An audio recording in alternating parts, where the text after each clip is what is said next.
നിങ്ങളൊരു വസ്തു വാങ്ങുവാനോ വിൽക്കുവാനോ ശ്രമിക്കുന്ന ആളാണോ? എന്നാൽ തീർച്ചയായിട്ടും ഈ വീഡിയോ കണ്ടിരിക്കണം കേട്ടോ. നമ്മളൊരു വസ്തു വാങ്ങുമ്പോൾ എല്ലാവരും ചെയ്യാറുള്ള കാര്യമാണ് സെയിൽ എഗ്രിമെന്റ് അഥവാ വസ്തു വിൽപ്പന കരാർ. എന്നാൽ ഈ വസ്തു വിൽപ്പന കരാർ രജിസ്ട്രേഷൻ ചെയ്യണോ വേണ്ടേ എന്നാണ് നമ്മൾ നോക്കാൻ പോകുന്നത്. രജിസ്റ്റർ ചെയ്യാത്ത കരാറുകൾ നിയമപരമല്ല. അവ ലംഘിക്കപ്പെട്ടാൽ കോടതി വഴി ചോദ്യം ചെയ്യുന്നതിന് പരിമിതികളുണ്ട്. മാത്രമല്ല കാലതാമസവുമാണ്. ഒരു വലിയ സംഖ്യകളുടെ കരാറിൽ ഏർപ്പെടുമ്പോൾ എന്തുകൊണ്ടും രജിസ്റ്റർ ചെയ്യുന്നത് നല്ലതാണ്.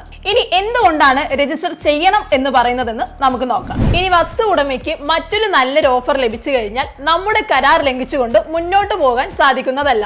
കരാർ കാലാവധിക്ക് മുന്നേ വസ്തു ഉടമ പിന്മാറുകയാണെങ്കിൽ വാങ്ങുന്ന വ്യക്തി ബാക്കി തുക കോടതിയിൽ കെട്ടിവെച്ചതിന് ശേഷം കോടതി മുഖേന ഉടമസ്ഥാവകാശം നേടിയെടുക്കാവുന്നതാണ്. ഈ കരാർ രജിസ്റ്റർ ചെയ്യാൻ ആളുകൾ താല്പര്യം കാണിക്കാത്തത് എന്തുകൊണ്ടാണെന്ന് നമുക്ക് നോക്കാം. കരാറിൽ പറഞ്ഞിരിക്കുന്ന അഡ്വാൻസ് തുകയുടെ 2% ഫീസായി അടയ്ക്കുകയും കരാറിൽ പറഞ്ഞിരിക്കുന്ന തുക തന്നെ രജിസ്ട്രേഷൻ സമയത്ത് ആധാരത്തിൽ കാണിക്കുകയും വേണം. ഇത് തന്നെയാണ് പ്രധാനപ്പെട്ട കാരണം. കരാർ കാലാവധിക്ക് മുന്നേ വസ്തു വാങ്ങുവാൻ സാധിച്ചില്ലെങ്കിൽ മറ്റൊരു രജിസ്ട്രേഷൻ മുഖാന്തരം മാത്രമേ ഇതിൽ നിന്നും ഒഴിവാകുവാൻ സാധിക്കുകയുള്ളൂ. ഇനി കരാർ കാലാവധിക്ക് ശേഷമാണ് റദ്ദാക്കുന്നത് എന്നുണ്ടെങ്കിൽ നമ്മൾ വീണ്ടും ഫീസ് അടയ്ക്കേണ്ടതായിട്ട് വരും. ഇനി നിയമവിധേയമായി രജിസ്ട്രേഷൻ ഫീ കുറച്ചുകൊണ്ട് വസ്തു എങ്ങനെ രജിസ്റ്റർ ചെയ്യാമെന്ന് പറഞ്ഞുതരാം. അതിന് contact help four land. Thank you.